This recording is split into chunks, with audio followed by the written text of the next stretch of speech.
Hello students, welcome to Suneha classes. So आज हम करेंगे exercise 1.2 of real numbers of NCERT and GK post. तो आज हम फर्स्ट क्वेश्चन स्टार्ट करते हैं। Express each number as a product of its prime factors. इन्होंने हमें बोला हुआ है कि आपके पास जितने भी नंबर्स इन्होंने हमें दिए हुए हैं, हमें उन सबको एक्सप्रेस करना है, मतलब एक्सपैंड करना है, लेकिन किस में? उनके प्राइम फैक्टर्स के प्रोडक्ट में।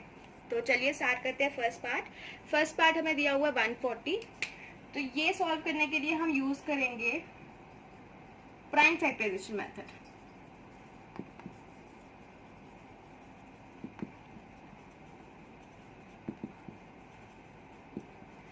आप लोगों ने छोटी क्लासेस में भी प्राइम फैक्टराइजेशन मेथड पढ़ा होगा, और प्राइम फैक्टराइजेशन मेथड हम निकालते हैं एलसीएम के थ्रू।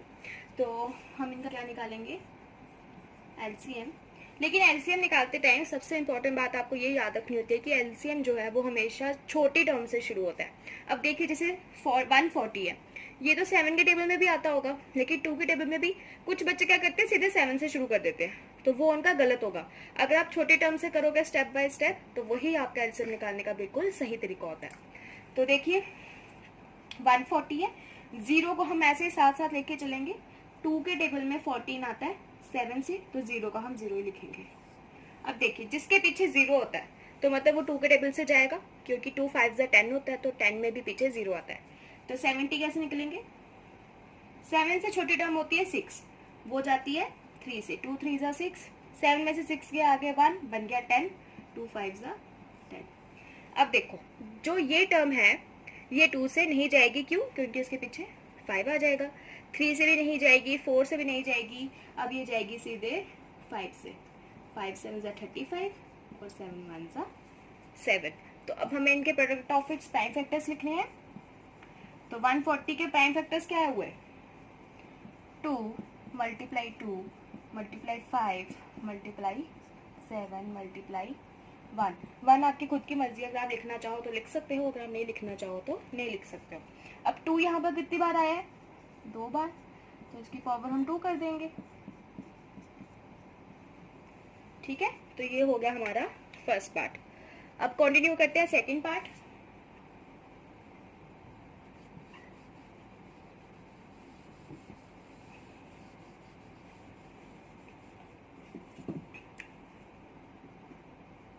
सेकंड पार्ट है 156। सेम वैसे ही सबसे पहले हम लास्ट टर्म चेक करेंगे। 6 जो है वो 2 के टेबल में आता है, तो मतलब ये टर्म 2 के टेबल से जाएगी। 2 7 से होते हैं 14, 15 में से 14 गए, बचा 1, तो बन गया 16। अब फिर से 2 3 जा 6, 7 6 के 1 बन गया 18, 2 9 जा 18। अब ये जाएगा 3 से, 3 1 जा 3, 3 3 जा 9, और 13 सिर्फ अपनी टेबल में ही आता है, तो 13 1 जा 13। तो प्राइम फैक्टराइजेशन आप ऐसे भी लिख सकते हो, या फिर आप लिख सकते हो product of its prime factors, जैसे कि आपको क्वेश्चन में बोला हुआ है।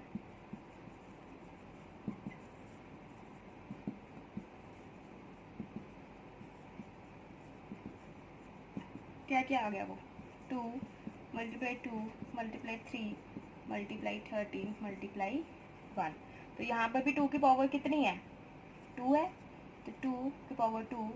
3 एक ही बार है, 13 भी एक ही बार है, 1 भी एक ही बार है। तो ये हो गया आपका सेकंड पार्ट। अब हम करते हैं थर्ड पार्ट।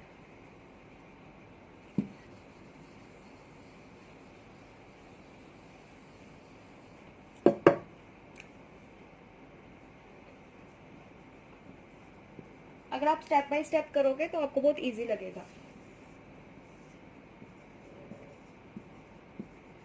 देखिए, अब लास्ट में क्या है? 5 है, तो मतलब 2 से तो ये जा ही नहीं सकता, क्योंकि 2 के टेबल में 5 नहीं आता। 5 3 पे चेक करिएगा, तो 3 5 जो होता है 15, तो 15 में लास्ट में 5 है, तो पहले हम इसको 3 से चेक कर लेते हैं कि ये जाता नहीं जाता। सपोज करो 3 1 जा 3, 8 नहीं आता, तो 3 2 जा 6, 8 में से 6 के बच गया 2, ये आ गया 22। 3 7 जा 21, 22 में से 21 गया और 1 इधर चला गया, तो बन गया 15, मतलब ये 3 से जाता है।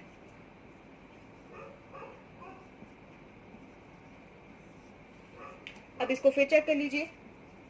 3 4 जा 12, 3 2 जा 6, 7 में से 6 के आ गया 1, कैरी लग गया, 3 5 जा 50। अब आप चेक करिए 3 से, तो ये नहीं जाएगा क्योंकि 3 1 जा 3, 12 बन गया, 3 4 जा 12, लेकिन पीछे 5 जो है वो ऐसे ही रह गया, तो इसका मतलब ये जाएगा सीधे 5 से।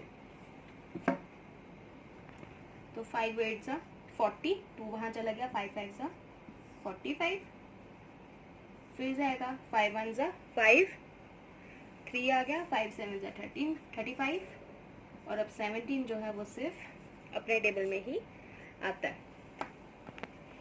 तो प्रोडक्ट ऑफ प्राइम फैक्टर्स वो क्या आया, 3 multiply 3 multiply 5 multiply 5 multiply 17 multiply 1। तो हम इसको लिख सकते हैं 3 का स्क्वायर मल्टीप्लाई 5 का स्क्वायर मल्टीप्लाई 17 मल्टीप्लाई 1। तो ये था आपका थर्ड पार्ट। अब कंटिन्यू करते हैं फोर्थ पार्ट।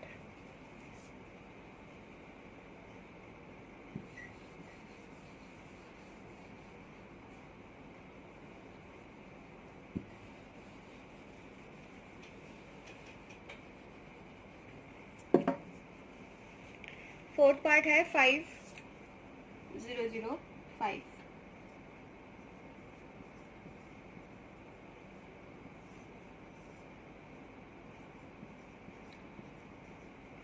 अब देखिए 3 से ये जा सकता है, नहीं जा सकता क्योंकि लास्ट में 05 है और 3 के टेबल में तो 15 आता है। तो ये कहाँ से जाएगा, सीधे 5 से। 5 1 5, 0 0 1। अब आप ये चेक करिए, दोबारा 5 से जाता है तो 1 0 0 1। अब देखिए 3 से नहीं जाएगा, 4 से भी नहीं, 7 से जाएगा क्योंकि 7 के टेबल में 21 आता है और उसके पीछे 1 है। तो चेक करिए 7 1 जा 7, 3 बच गया, 30 वहाँ चला गया, 7 4 जा 28 और 7 3 जा 21, 143। अब आपको पता है 143 जो है वो सीधे 11 से जाएगा क्योंकि 11 13 जा 143 होता है और 13 1 जा 13। तो therefore product of prime factors क्या हुआ, 5 मल्टीप्लाई 7 मल्टीप्लाई 11 मल्टीप्लाई 13 मल्टीप्लाई 1। अब इसमें सारी टर्म्स एक एक बार ही आई हैं तो हमारा यही सोल्यूशन होगा। अब चलते हैं लास्ट पार्ट की तरफ, फिफ्थ पार्ट।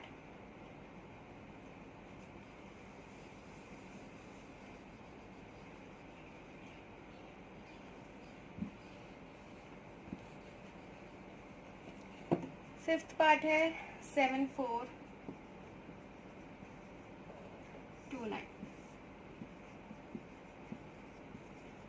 कभी कभी नंबर्स जो हैं वो थोड़े बड़े हो जाते हैं और उसके लिए हमें एकदम से नहीं पता चलता है, तो इसलिए ये सबके लिए बहुत इंपॉर्टेंट होता है कि उनको 1 से लेके 20 तक सारे मैक्सिमम टेबल्स उनको आने चाहिए।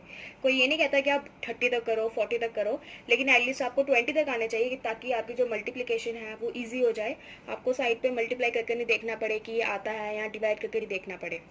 तो 7429 जो है वो 17 की टेबल में आता है। 17 की टेबल 17 से ये जाएगा 437 से। अब 437 जो है वो 19 की टेबल से आता है, 19 23। आप चाहे तो मल्टीप्लाई करके देख सकते हैं, और 23 इंटू 1। पूरे क्वेश्चन में से सिर्फ आई थिंक 7429 की ही मल्टीप्लिकेशन थोड़ी कम्प्लेक्स है क्योंकि वो 15 के आगे वाले टेबल्स आ जाते हैं, तो इसलिए बच्चों को टफ लगता है। तो इसके प्रोडक्ट ऑफ प्राइम फैक्टर्स क्या आएंगे, 17 मल्टीप्लाई 19 मल्टीप्लाई 23 मल्टीप्लाई 1। तो आई होप आपको हमारी वीडियोस हेल्पफुल लग रही होंगी। तो अगर आपको हमारी वीडियो से अच्छे से समझ आता है तो प्लीज़ आप इसे सब्सक्राइब कीजिए और दूसरों के साथ भी शेयर कीजिए। Thank you.